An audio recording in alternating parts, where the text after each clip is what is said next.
کوئی کام اللہ کے لیے جو کام ہے، کوئی کام جو اللہ کے لیے ہے، اس میں مخلوق دور دور تک نظر نہ آئے، وہ ریا بن جائے گی، وہ ریا بن جائے گی۔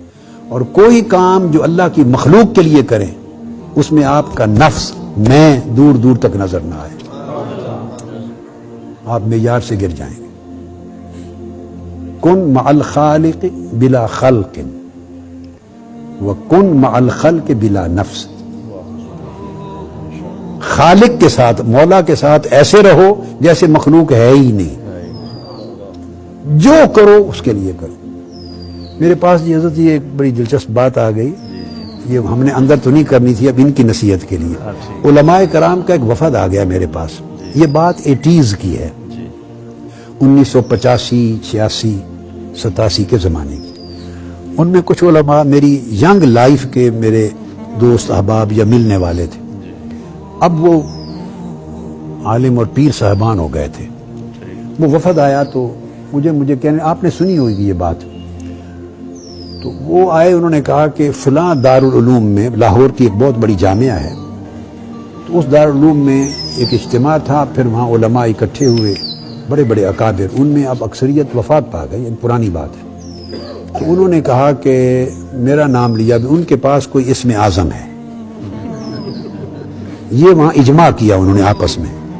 اجماع بھی جیسے ہر گلی کے بعد مولوی صاحبان اجماع کرتے رہتے ہیں، ہر بندہ جو مولوی جو کہتا ہے وہ کہتا ہے اس پر اجماع امت ہے، نہ اس کو اجماع کا پتہ نہ امت کا پتہ، وہ خود ہی امت ہے، خود ہی اجماع ہے، خود ہی دین ہے، جو اس کی نہیں مانے وہی کافر ہے۔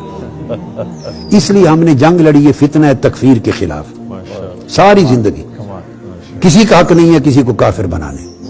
صوفیاء، ہم صوفیاء کے مشرب کے لوگ ہیں، صوفیاء مسلمان بناتے تھے اور تم آج کافر بناتے ہو۔ وہ اسلام میں داخل کرتے تھے، تم اچھے بھلے مسلمانوں کو اسلام سے خارج۔ اس لیے ہم نے اس کے لیے آپ کو پتہ ہے 35-40 سال جنگ لڑی، مگر اللہ نے کامیابی دی، وہ زبانیں بند ہو گئیں، ابھی پھر کچھ عرصے میں چل پڑی۔ وہ ہوتا رہتا ہے، اس طرح کی سوچ جو ہے وہ خارجیت کی سوچ ہے، وہ خارجیت کی سوچ ہے۔ وہ پہلے حضرت مولانا طارق جمیل صاحب کے لوگوں میں داخل ہو گئی تھی ایک زمانے میں، اب وہ ادھر ہمارے والے لوگوں میں داخل ہو گئے، برابر ہو گیا تھا، کام برابر ہو گیا۔ مطلب ہے یہ اپروچ خارجیت ہے، خارجیت۔ اور اعتدال، تواضع، انکساری، وسعت قلبی، نرمی، نفرت کا نہ ہونا، پیار، محبت، یہ دین ہے۔ کافر غیر مسلم بھی آپ کے ساتھ بیٹھنے میں جھجک محسوس نہ کرے، فاسق و فاجر گناہگار بھی آپ کے ساتھ بیٹھنے میں گھبراہٹ محسوس، یعنی دیندار آدمی کوئی دہشت نہ بن جائے اس کے لیے کہ وہ اس پر دہشت طاری ہو جائے، دیندار آدمی کے پاس بیٹھے تو اس کو انس اور فرحت محسوس ہو۔ یہ اپنے اخلاق میں رکھے بیٹھے، آپ کے اخلاق، اس میں نفرت نہ ہو، گالی گلوچ نہ ہو، ہمیشہ وضو کے ساتھ رہیں۔ میں اختتام کر رہا ہوں، یہ تو آپ عمل کرتے ہوں گے، پہلے دن کی نصیحت ایسے ہی ہے ہمیشہ۔ کبھی زندگی میں سمجھیں جو وقت وضو کے بغیر ہے وہ آپ مر گئے، آپ اس وقت زندہ نہیں اس لمحے۔ یعنی مسلمان بغیر وضو کے یوں سمجھیں کہ سمجھ میں نہیں آ سکتا کہ وہ کیسے چل پھر رہا ہے، کیسے کھا رہا ہے، کیسے مل رہا ہے لوگوں سے۔ وضو مومن کا بیٹے لباس ہے، وضو مومن کا، اس سے 60% نماز کا پڑھنا آسان ہو جاتا ہے، اس سے برکت ملتی ہے۔ وضو سے رہیں، نماز کی، روزہ کی، عبادات کی اور طاعات کی کبھی غفلت نہ کریں۔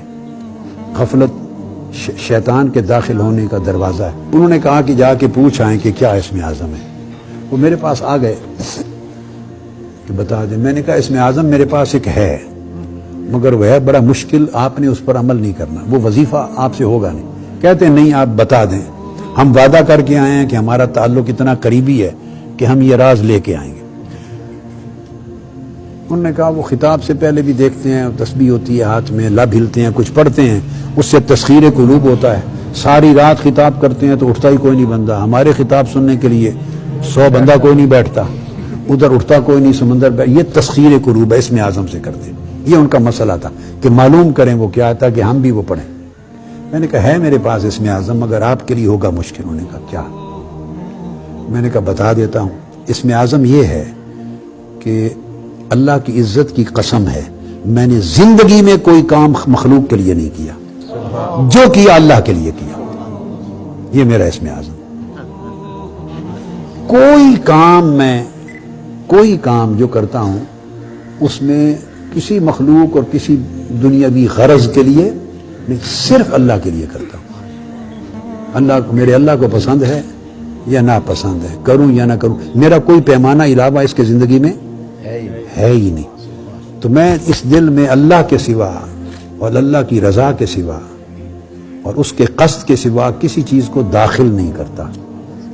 تو جو کرتا ہوں، جو پڑھتا ہوں، یہ جو آپ تسبیح جو پڑھتا ہوں صرف اللہ کے لیے پڑھتا ہوں، اس کے عوض میں اپنے لیے بھی، میں نے آپ کی تشریف لانے سے پہلے ان کو بتا دیا تھا کہ میں 26 سال اپنے شیخ قدوۃ الاولیاء سیدنا طاہر علاء الدین البغدادی کی صحبت میں رہا۔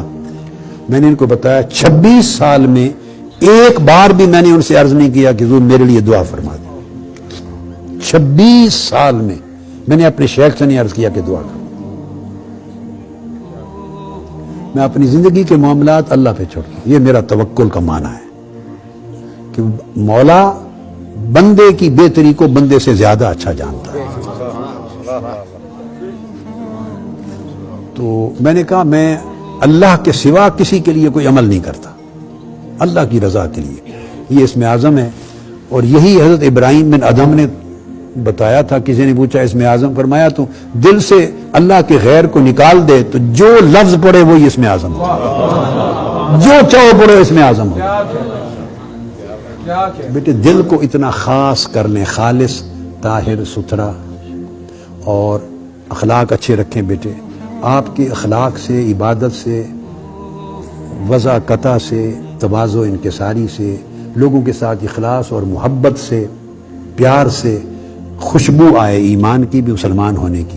اور اگر یہ پیدا کر لیں تو سمجھیں آپ منہاج القرآن سے کچھ لے کر گئے، یا آپ کا میرے ساتھ کوئی تعلق ہے اور اس کا کچھ فائدہ پہنچا آپ کو۔